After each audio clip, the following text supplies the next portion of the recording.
Kamali, taking you through some of the things people are talking about and some of the stuff they're sharing around the world on Newsfeed today. The Hong Kong protests. We look at the online effect.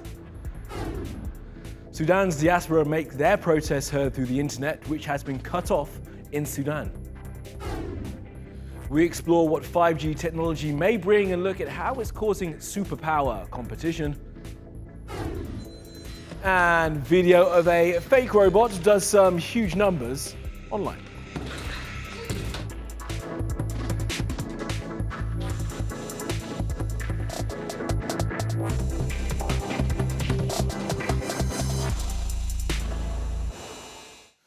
Now, top of our newsfeed, Hong Kong. The past week has seen mass protests on the streets and online. The physical demonstrations have shown the strength and support the protests have, and these have been buttressed and complemented by a campaign to spread information online, and they've had an effect. The change to the law, which brought people to the streets and onto social media, has been suspended. Here's Britt. Well, it's of course been a tumultuous time for Hong Kong as protesters called for the scrapping of a controversial extradition bill that would essentially allow suspects to be sent to mainland China for trial. Now, the widespread protest, which at one stage took a violent turn, has been at the centre of global news coverage. But on the Chinese mainland, the topic is very much off limits. Chinese censors are working overtime to block any news of the protests from getting through, with WeChat and Weibo users saying some of their images of the protests were deleted. Now, if you do a search of mainland search engine Baidu and type in Xianggang, which means Hong Kong, you can notice that there's no traces of the protests in Hong Kong. However, on Google, with the same search, there's plenty of images from the protests, of course. Now, speaking of Google, their translation service sparked some confusion too. After inputting the English sentence, "I am sad to see Hong Kong become part of China," converted the word sad to happy in the Chinese version. Now, Google said it's an automated system that can sometimes make unintentional mistakes. Eyebrows were also raised when an encrypted messaging service, which had been used by organisers to coordinate the protests, suffered a major cyber attack. Telegram said the hack had originated from China. Now, indeed, the protests in Hong Kong have been highly organised and coordinated. That was seen when a viral video showed masses of demonstrators parting for an ambulance as it drove through. Now, indeed, one protester told me this is what happens when you get a highly organised society that is politically fired up. People in Sudan are protesting against their military leaders, demanding they be replaced by a civilian government. Back in April, the military got rid of President Omar al-Bashir, but what's left of his regime has cracked down on demonstrators trying to break their spirit. They've also shut down the internet, so Sudanese people abroad are using social media to make sure their anger is heard. Hello everyone, my name is Shahd and I'm here to talk to you about the Sudan revolution. These beauty bloggers are part of a growing number of people from the Sudanese diaspora, getting political for people back home. They're encouraging the internet to turn blue, with the hashtag #BlueForSudan spreading across social media platforms. It came after the crackdown on street protests in Khartoum 2 weeks ago. Mohammed Matar, a 26-year-old engineer, was among those killed, reportedly by a paramilitary group led by the ruling Transitional Military Council. He was trying to protect 2 women outside the military headquarters. Twitter and Instagram users started to change their profile pictures to the color blue, or used blue-themed artwork because it was Matar's favorite color. Many Sudanese are still in shock over the crackdown. The opposition says more than 100 people were killed that day, with doctors saying 40 bodies were dumped in the Nile.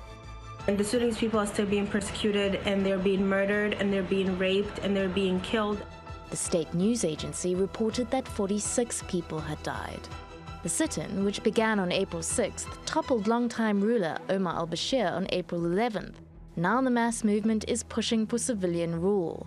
The internet has been shut down since June 10th, meaning people in Khartoum are unable to gather or share their disappointment, frustration, and anger. We really need you in this moment so much to share, to comment, to talk, to spread awareness about what's going on in Sudan. But people outside the country are sharing what little they hear in an effort to make people aware of what's going on in a city that's gone silent. Okay, time now to have a look at some of the other things that caught our eye on social media. Murtaja K. was 13 years old when he was arrested by the Saudi officials in 2014. He was due to be executed for crimes he's accused of committing when he was 10. Since his story came to light a couple of days ago, there's been pressure on the Saudi state to grant him clemency. Now it's reported he will not be executed and could be released by 2022. The new budget for the government of Tanzania is causing comment because it's announced a 25% tax on imported hair used in wigs. The finance minister there says it would encourage women to keep their hair natural. He also reimposed a tax on female sanitary products. And Orenthal James Simpson, better known as OJ or the Juice, has just joined Twitter. He is a Donald Trump level famous in the US after an amazing career as a football player, a short acting career, then his trial and acquittal for the murder of his ex-wife and her boyfriend. He's posted 3 kind of weird videos to Twitter saying he'll talk about sports and politics and that he has some getting even to do, whatever that means. He opened the account a few days after the anniversary of the killing of his ex-wife. Next, we take a look at 5G technology, a technology that could change the world. It won't just allow you to download movies really quickly, it also has the potential to change everything we do, but not just online, in our everyday lives. And as this new technology has the potential to be so revolutionary, there is an important geopolitical element to be aware of. The world's giant telecommunication companies are in a global race to be the first to launch 5G, the next generation of mobile data that will revolutionize how we use the internet and will have ramifications that could impact global power. This is why the US and China are engaged in a Cold War to build the technology first. But before we get to that, let's look at just how impressive 5G could be. 5G is the 5th generation of mobile internet, delivering speeds that are much faster than the current 4G. It will mean that a 2-hour HD movie that currently takes 7 minutes to download could be downloaded in 6 seconds. Yes, 6 seconds. But the 5G potential is much more than downloading movies in almost no time. Once complete, 5G will lay the foundation for a communication architecture that will change how we do things. For starters, it will change how we drive. 5G will allow autonomous vehicles to connect with each other and any supportive driving infrastructure. Chinese search giant Baidu already successfully tested self-driving cars connected to a 5G network in March 2018. Since then, it has also built more than 100 self-driving buses. Last year, the Chinese government launched the country's first 5G autonomous vehicle test site in Beijing at a 2.2-kilometer track. The track has 4 lanes equipped with sensors, smart traffic lights, and most importantly, a built-in Huawei antenna with super-fast 5G signal, which allows the cars to detect movement, react to changing conditions, and receive data from smart roads and other cars. 5G will also revolutionize healthcare. Doctors will be able to diagnose and treat patients at a distance, changing the way millions, if not billions of us access healthcare. This is what the hospitals of the future could look like. No long queues for treatment, doctors will be able to connect and examine their patients virtually. Even remote surgeries will be possible. Zero lag time means surgeries can be done remotely with robot surgeons. And this is already happening. This year, a Chinese surgeon performed the world's first 5G-powered brain surgery. And this is how. He used remotely controlled robot surgeons on a patient that was 3,000 kilometers away. While remote surgery is still in its trial phase, thanks to 5G, they may well become a reality in the near future. With all the technological advances it will provide, 5G will be powering the 4th industrial revolution, where everything is interconnected wirelessly, changing the industrial production of tomorrow. As factories become smarter, more dependent on automation, powered by 5G, jobs that rely on manpower will take a hit.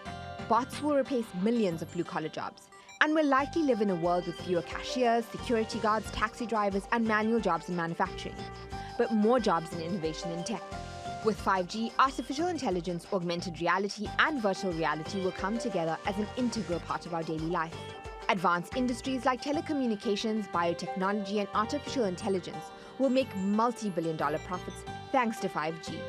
So whoever's leading the way with 5G technology will be primed to lead the future global economy.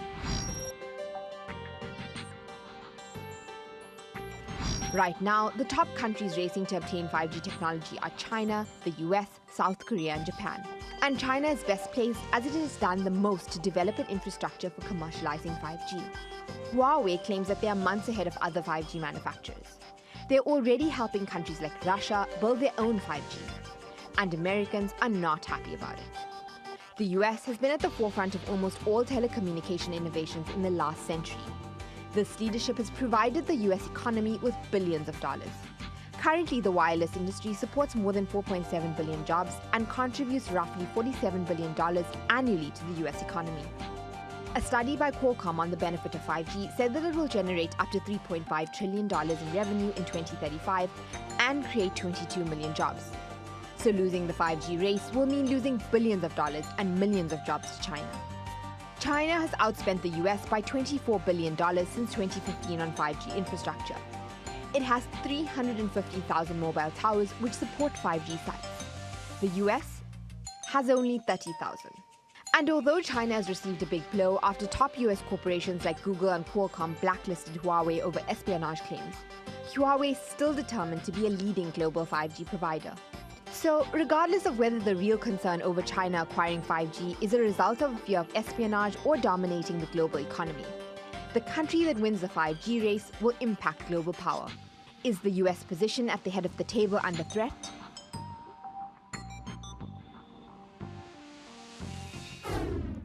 Okay, let's spin around the world now for some other stories you need to know this Monday. Sarah Netanyahu is married to the Prime Minister of Israel. She's admitted to misusing state funds by ordering catering to the prime ministerial residence when it has its own cook. She agreed to a plea bargain and has been fined $15,000. She will now have a criminal record. Nur Mohammed Tohti is a Uyghur writer. His family says he died in an internment camp in East Turkestan in China. The Chinese state is reported to have rounded up more than 1 million people and forced them into institutions where they're given lessons in being Chinese. Uyghurs are Muslim. China says the camps are vocational training centers, something that human rights groups and people who've been in them say is a lie. Nur Mohammed Tohti was 70 years old. The internet is off in Ethiopia, and the internet everywhere else says it's because it's exam season there and the net has been cut to stop kids from cheating. The outage comes at the same time as the government announced it would open the telecoms market to international companies. At the moment, the state-run Ethio Telecom is the country's only service provider. If the shutdown is to stop people cheating on their exams, the internet should be back on Wednesday after the finals. We'll check in then. And after the fire at Notre Dame earlier this year, French business leaders were tripping over each other to dedicate hundreds of millions of dollars for its repair. The guy who owns Louis Vuitton and Dior promised 200 mil. The Artemis Group, who owns Saint Laurent and Gucci, promised 100 mil, as did Total. Well, guess what? Not €1, dollar, cent or penny has been received from these titans of industry. No, shamefully, for those people, it's been individual donors from the US and France who provided the bulk of the money to repay the cathedral's repairs. The PR was good though while it lasted. The Niassa Wildlife Reserve in Mozambique says that no elephants have been killed there in the past year. The people who run the park, the Wildlife Conservation Society, are celebrating the achievement but say more needs to be done. There are said to be just under 500,000 elephants left in Africa, and poaching has reduced in the past 10 years. And in the segment of totally random stuff we come across online, we present to you a viral video that's done at least 20 million views and countless comments. Now it is this of what seems to be one of those Boston Dynamics robots taking a beating. But the eagle-eyed watcher will have spotted early on it says Boss Town Dynamics there in the bottom right corner. And it's clearly a parody using some pretty good CGI. But that hasn't stopped people sharing it as genuine and even going as far as to express sympathy for the computer-generated robot. That's how they did it, a guy in a green suit. Now, Boston Dynamics do make genuinely scary real robots, and they are working with the US military, so a robot will eventually destroy humanity.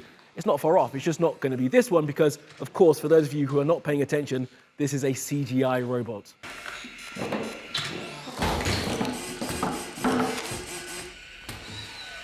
And that is all from the Newsfeed team. Reach out to me with your questions, comments, complaints, and suggestions. You'll find me at Kamali Melbourne. You'll find us 24/7 on YouTube. Make sure you subscribe to our channel and follow me on Twitter. Follow, subscribe, and add. See you again tomorrow.